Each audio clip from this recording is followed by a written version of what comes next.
If you are a senior individual contributor with more than 15 years, a director, a VP, and you consider yourself a high achiever, this is for you. This is a love letter for you if you are being undercompensated. Look, I have worked with over 1,000 professionals, and there is a pattern that I have noticed because most of my clients are high achievers. People who are very talented in the work that they do tend to be underpaid. And it is not a coincidence. I am going to explain to you the psychology behind it because I have lived it as someone who is a high achiever. I was in corporate for more than 15 years. I have worked with Fortune 500 organizations. I have worked with the toughest consulting companies, Deloitte, Accenture, Slalom, you name it. And I have worked with clients that are at very large, big name organizations. And what I've noticed is that I was being underpaid, even though I was really great at what I did. And that made me believe that I wasn't great at what I do. Okay, so let me help you understand why this is happening.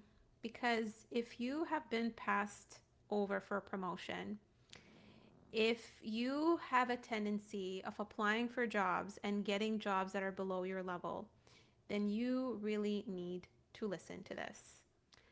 So let's talk about what is going on. Okay, I want to begin with something that one of my clients shared with me recently. She was reviewing her achievements with her boss, and it's so funny because we had just worked on her resume, and one of the things that she wrote in her resume is that she contributed to a $2 million win for the company. So she was excited because now she had some language that she can share with her boss for her performance review. Guess what her boss said?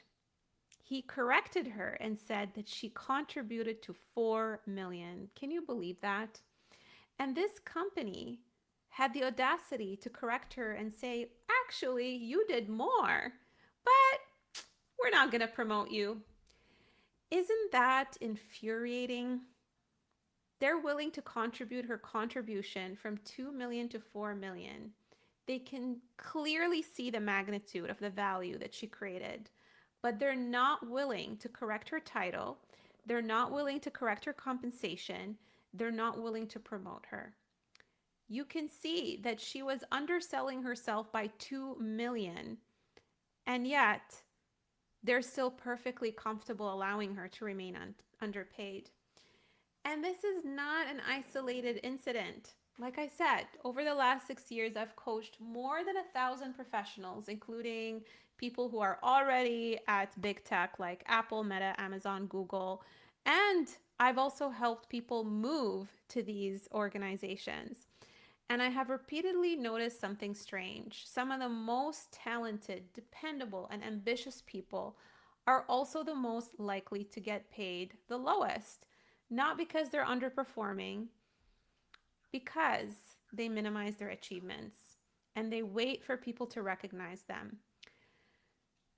They accept feedback as fact. They keep taking on more work to prove they're ready. And they convince themselves that if they just become slightly better, slightly more qualified, slightly more valuable, the recognition will eventually come. But it often doesn't.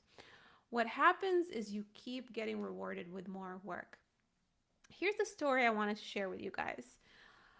When I was at one of the consulting companies, not going to say the name, I contributed to a $3 million win. In fact, I was actually the person who helped the company retain the client because I was leading the entire program. My boss was on a boat cruise and he left me to fix everything. There were so many hurdles that I had to overcome from a staffing perspective, from bringing in an architect at the last minute, from saving the client relationship. And even though I was able to retain that $3 million client, I did not get promoted. In fact, they promised me this opportunity that was in Minnesota. And they said to me that if you take a 6 a.m. flight and you get on this program, we are going to promote you because it's a $1 billion program and you would be at the program level of this $1 billion program. And guess what? I packed my bags. I accepted getting on that 6 a.m. flight. I showed up to the client. I had my dog boarded. I had to drive to the other end of town to board my dog in order to be on this project.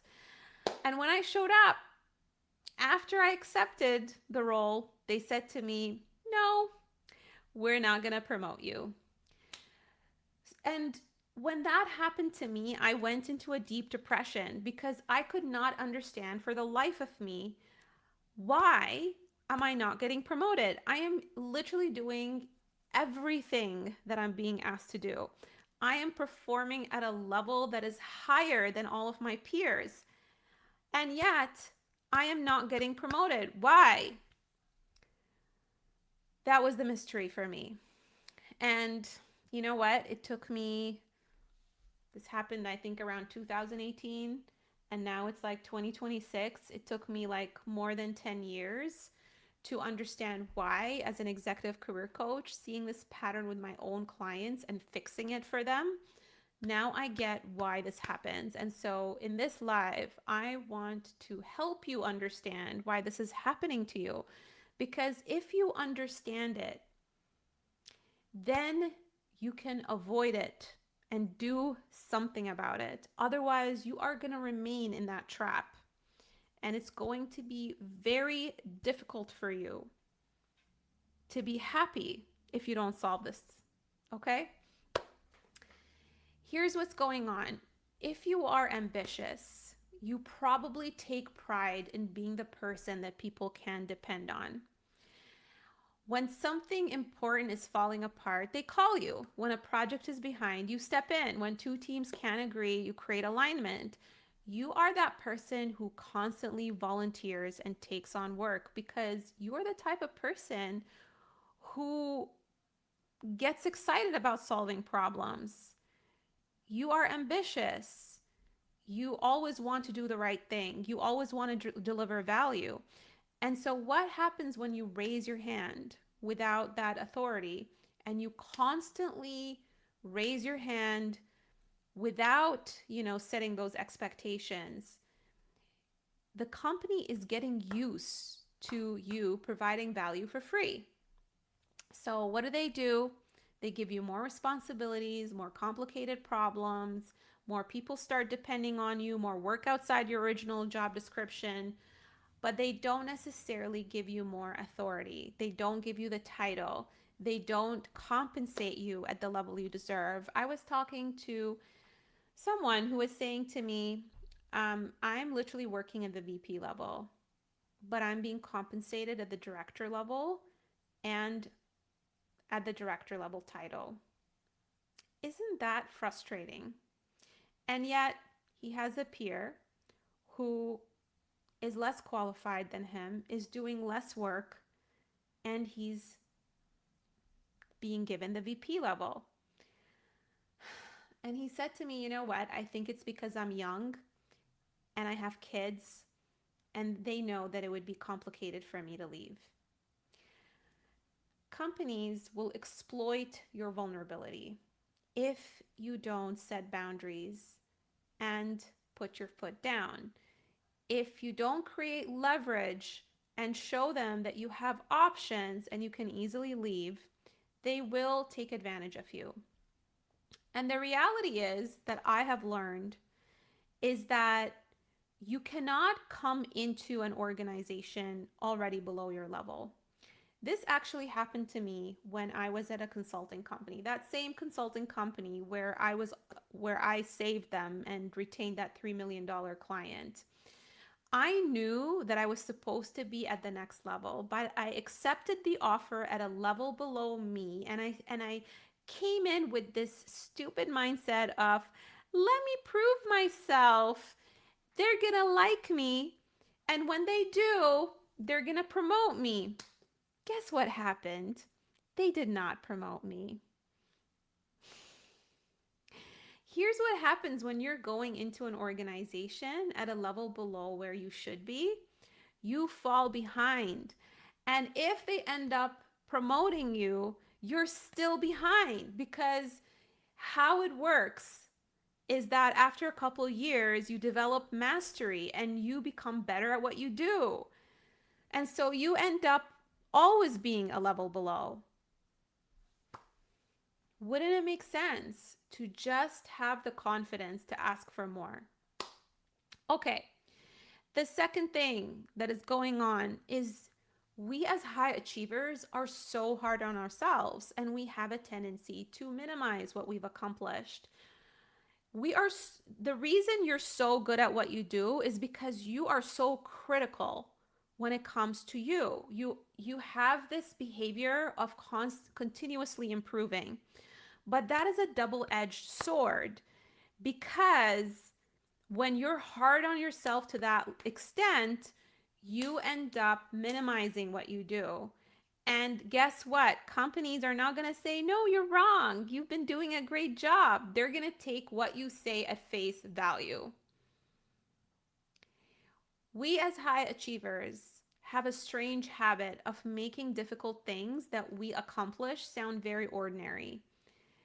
You complete something you have done many times and think, well, that wasn't particularly impressive. That was just my job. And you solve a problem quickly and assume anyone with your experience could have done it, which is not true. You describe a major accomplishment by saying, we worked on it, instead of I worked on it. And as an executive, especially if you're at the director level and above, you need to show them accountability and ownership. You can't say things like, we worked on it and we helped. Well, what was your contribution? And this is something that I have to constantly fix with my clients. When we are interviewing, when we are building their branding and telling their story across their resume, their LinkedIn, I have to constantly push for them to make their accountability and ownership clear. And that's exactly what happened with the client who described a 4 million contribution as 2 million. She wasn't exaggerating her value, she was literally cutting it in half. And here's what someone else said to me that I will never forget. I look at what I've done in my career and I'm not entirely sure what I've done. She had 10 years of experience. She had previously earned around 190,000, but when she looked at her resume, she couldn't see the magnitude of her own career. And she asked, have I not accomplished a lot in 10 years, or am I really bad at conveying it? And that is what prolonged under recognition does to someone who's talented. When you are stuck in an environment that is constantly making you feel small, you're going to start to believe them. And this is why it is dangerous for you to be in an environment that undervalues you. It is like being in a very bad toxic relationship. The longer you stay in that toxic relationship, the lower your confidence becomes. And yes, it might feel uncomfortable to look for another job. Yes, it might feel uncomfortable to search. But the impact of you staying at a company that undervalues you outweighs that temporary discomfort of putting yourself out there. It outweighs the temporary discomfort of you leaving a bad relationship. It's like someone who says, I don't want to be single, I'm scared of being single, or I don't know if there are other men or women out there that I would end up being in a relationship with. So I'm just going to stay with this horrible partner that is abusive. That is literally what is happening when you stay at a company that under-recognizes you. The next thing, and tell me, which one you resonate with the most. Put that to me in the chat. If you are a high achiever, have you been in a situation where you keep getting rewarded with more work at the same compensation? Put in yes if that is you. if you minimize what you've accomplished? Do you have a tendency to minimize what you've accomplished? Put in yes if that is you. Um, do you take negative feedback more seriously than positive evidence? What I mean by that, look, ambitious people are usually highly coachable. That is a strength, and it is. But it also means that when someone gives you critical feedback, you don't casually dismiss it. You take it seriously. You keep replaying it in your mind over and over and over and over again. I had a client, we were working on basically going through his experience in his last role where his basically manager said to him that he was underperforming, even though his previous manager was actually putting him up for a promotion. Literally the same role, two different managers saying conflicting things. Obviously, because he's hard on himself and he's a high achiever, he believed the toxic manager who was saying that he's underperforming. And he kept replaying everything in his mind. It was difficult for him to just sit down and go through it. And so we had to have a lot of coaching sessions to help him overcome that. But that's what I'm talking about is you end up fixating on the negative feedback and dismissing the positive feedback that you were given. And you ask yourself what you need to improve instead of asking yourself, well, maybe that organization itself didn't give you the right structure and the right environment in order for you to flourish. You may have 10 years of evidence demonstrating that you are capable. You may have delivered results across several organizations. You may have supporters who believe you're ready, but one senior person says to you, you're not strategic enough. You need more executive presence. You're not ready. And suddenly, that one comment begins to outweigh the rest of your career. One of my clients experienced something very similar. His previous manager had been preparing him for a promotion. And I was telling you guys, when that new leader arrived and told him he was performing below his existing level, think about that. It's the same person, the same career, the same underlying capability. One leader saw someone ready for promotion. Another made him question whether he deserved the position he already had.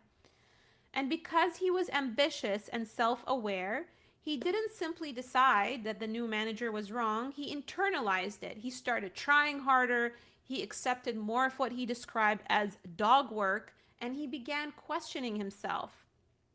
That is the problem. Ambitious people assume every piece of feedback contains a truth they need to fix because we are naturally fixers. This is why we're so great at what we do, because we are fixers. But the problem is that you are trying to fix yourself all the time when the problem is not you. It's the organization structure. It's the lack of resources. It's a poor manager who doesn't know how to manage. Okay, I'm going to go to the next one. You are loyal for too long. Put for me in the chat if you're a loyal person. And if you've been in an organization for way too long and you should have left earlier, I'm going to raise my hand to that because at the beginning of my career, I knew that I should have left a company within the first year that I joined. And I stayed for 5 years and didn't leave because I thought that it was going to get better. And I felt guilty for leaving. The thing is, we have this tendency to remember the opportunities that the company gave us. Oh, they put me on this training and they paid for it, so I should stay. Or my boss did so much for me, so I'm going to stay, but I'm going to forget all the times that he yelled at me and he made me stay late.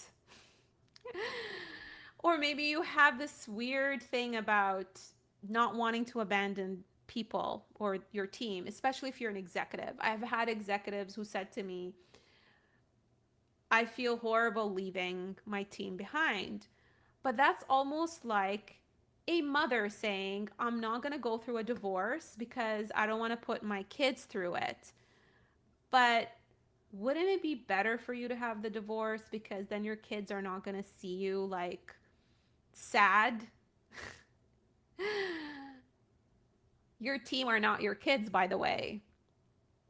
And your team is actually going to feel inspired that you left and do the same thing for themselves. You are being a role model by leaving. That's what you're doing. Or maybe you tell yourself, well, maybe after the reorg, everything is going to get better. Maybe once the new manager settles in, everything's going to be better. Maybe after the next planning cycle, it's going to be better. Maybe when the budget gets approved, it's going to be better. Maybe if I deliver this one major initiative and just finish it, I'm going to feel better about leaving. So you end up waiting, and while you wait, the conditions change again. It never gets better. Another reorg happens, another year passes by. You're more stagnant, you're more under leveled. You're literally like leaving thousands of dollars under the table.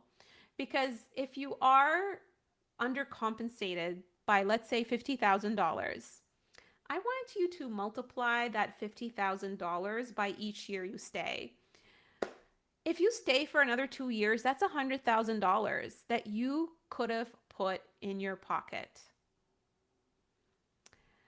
Maybe you tell yourself, well, I'm going to stay. And then what happens is your sponsor leaves, a new leader arrives, the promotion criteria changes, the business hires someone externally for the same role that you thought you were going to get.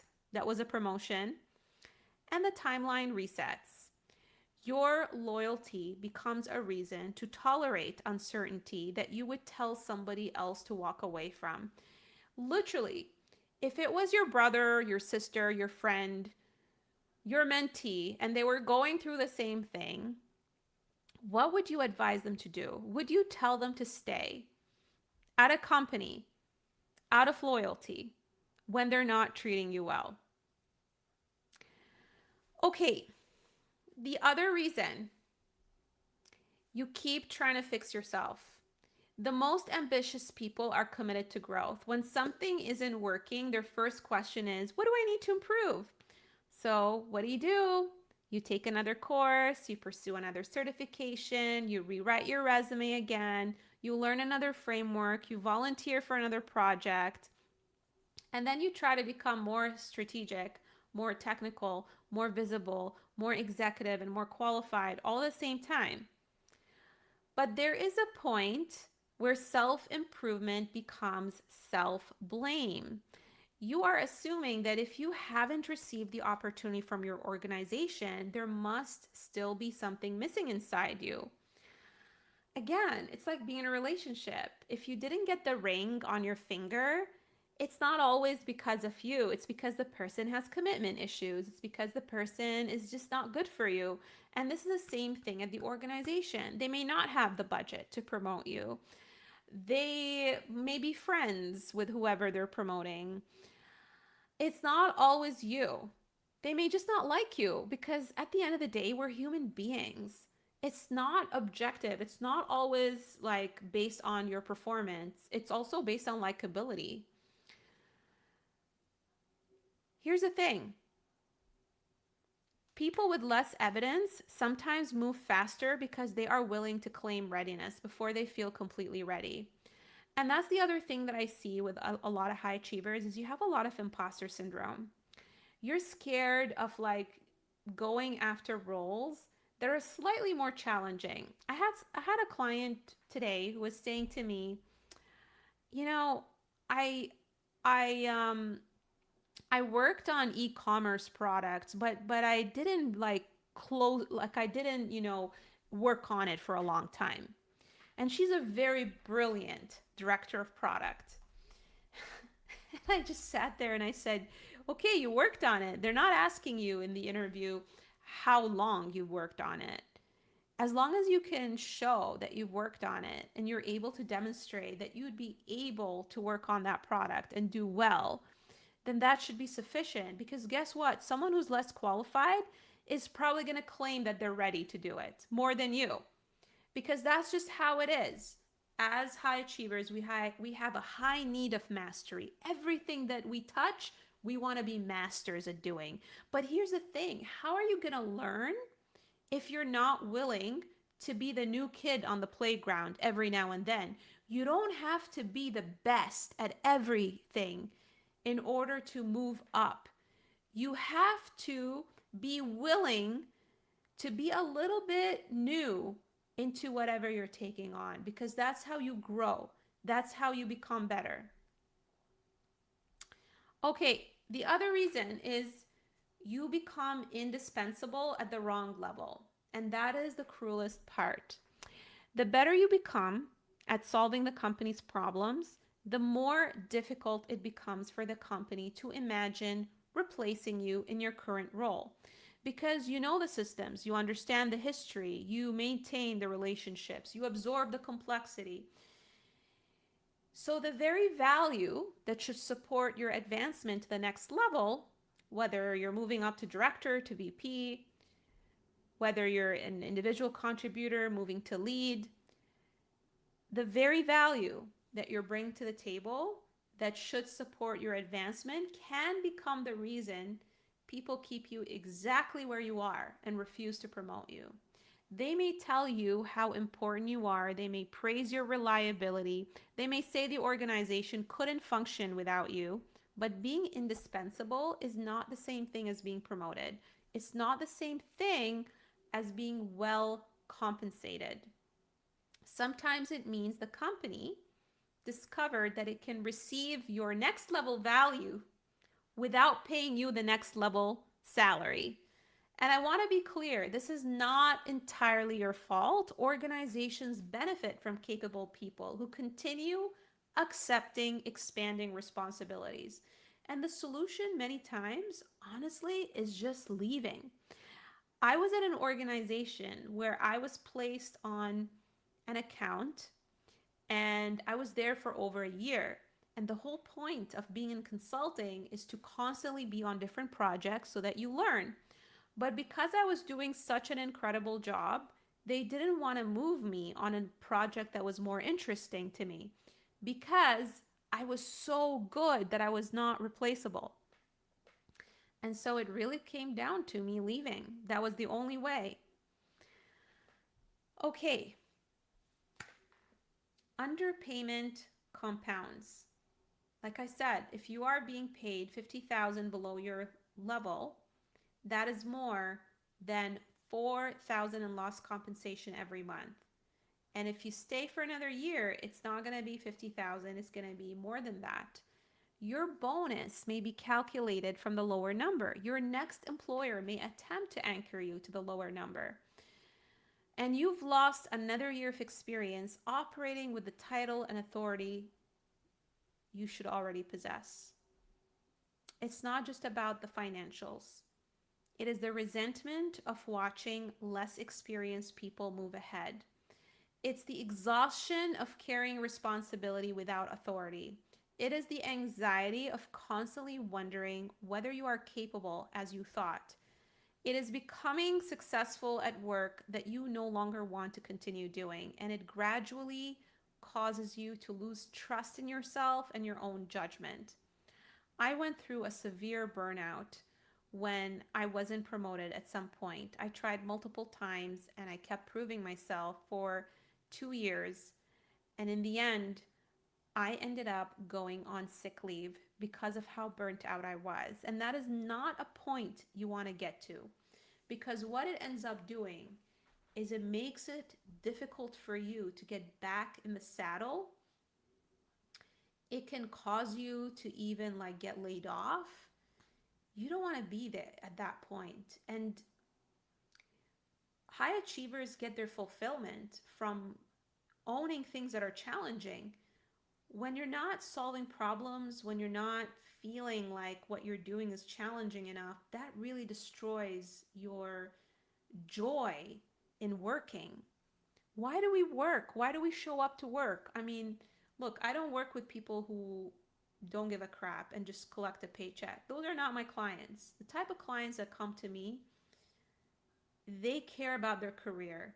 They want to progress. They get joy from doing work that's meaningful, from making a big impact, from mentoring people. It's just part of our DNA and psychology. And when you're not doing that, it really impacts your mental health. Before I started this practice, I spent more than 15 years working across consulting, enterprise delivery, transformation, and product. And I worked with organizations including Deloitte, major Canadian banks, and international companies. I was leading billion-dollar programs and I had substantial experience. But after I left corporate, or rather, one of my very last jobs, I went through 20 to 30 interviews without receiving the full time offer I wanted. My experience had not disappeared, but I was struggling to make all of it point clearly toward the right opportunity. And so I took a contract that I didn't even care about. And I hired a career coach to help me understand my values and what I actually wanted next. And I learned how to stop treating my career as a collection of jobs and start communicating the value connecting the work. Listen, if you have done so much in your career and your career has been non-linear, it's very difficult to know what the right role is for you. So you start shotgunning. And that shotgunning of like applying to anything and everything makes it very, very confusing because now it becomes very difficult for you to tell a clear story. Recruiters, when they look at your profile, they have absolutely no idea what it is that you're good at. And I will tell you guys, that is the number one reason that people don't get interviews. Every time someone tells me I'm not getting interviews and they start blaming the job market, I'm able to see it's because they're very confused about what they want. They think that they have dialed in what it is that they want, and usually they'll give me two roles. They'll say something like, "Yeah, I think I'm either in like product delivery or the transformation space," and they think, well, what's the difference? They're related. But the thing is, you need to be super laser focused on what type of problem you solve. I had a client who came to me also being undervalued, and he had absolutely no idea. He was flailing around, applying to all kinds of jobs. And after we talked, and after we went through all of the exercises of looking at his experience and connecting the dots, it turns out that this guy is great at expanding organizations into international markets. He's the guy that when a company wants to expand internationally, they bring him in. He's able to build partnerships with other organizations, with other, international partners, and help an organization scale internationally. But he was not able to verbalize that. Notice what I did. I didn't say what his title should be. I said what his sweet spot is, what his value proposition is. And this is what I teach my clients. Once they figure that out, then the world becomes your oyster because companies call roles differently. And when you understand your sweet spot, you're going to be able to look at the job posting and say, yeah, I can do this. Okay? All right.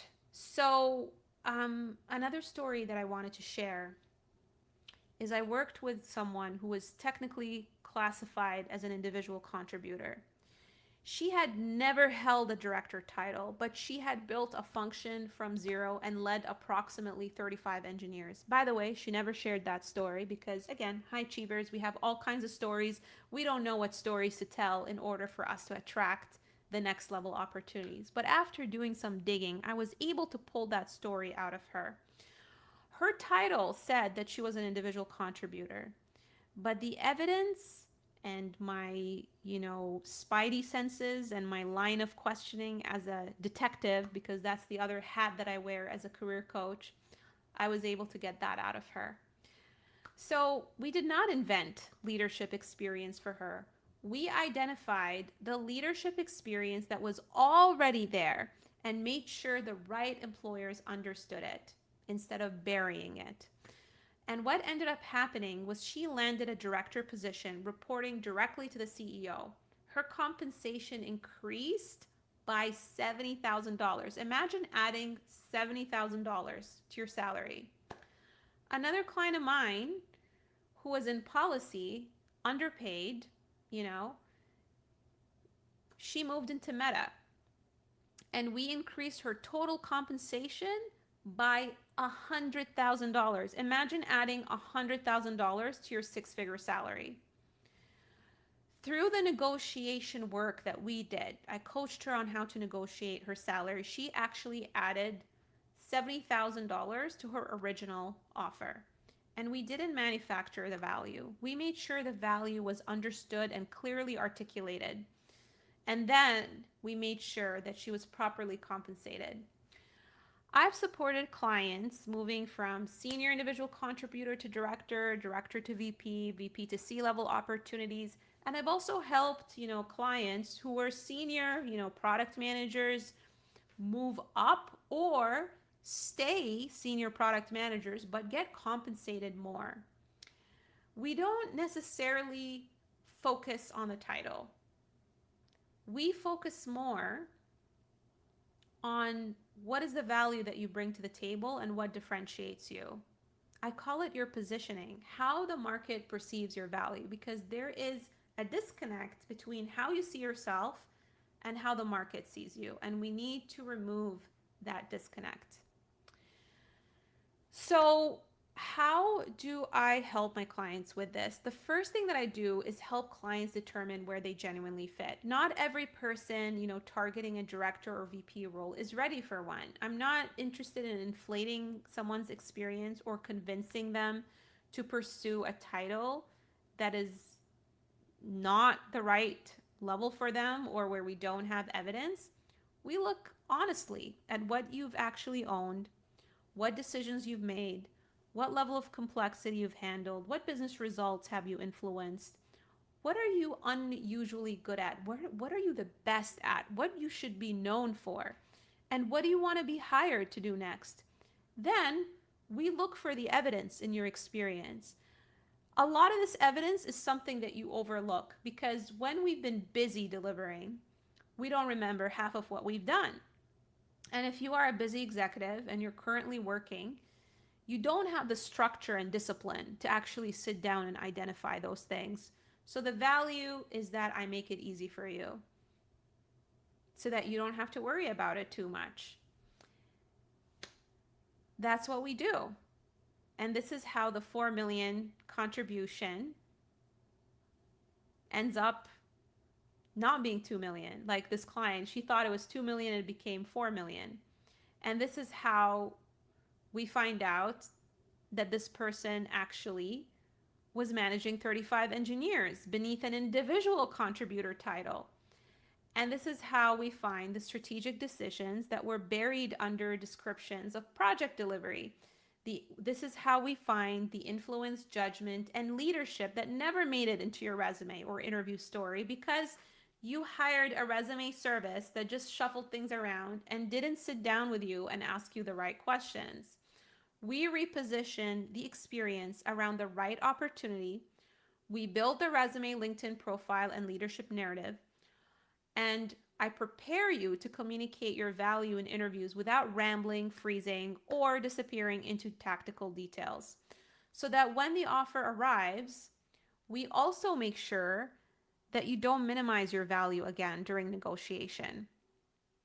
The work we do is not about inventing a better version of you. And that is a mistake that a lot of high achievers make because they think that they need to change themselves. But you have everything. You have everything.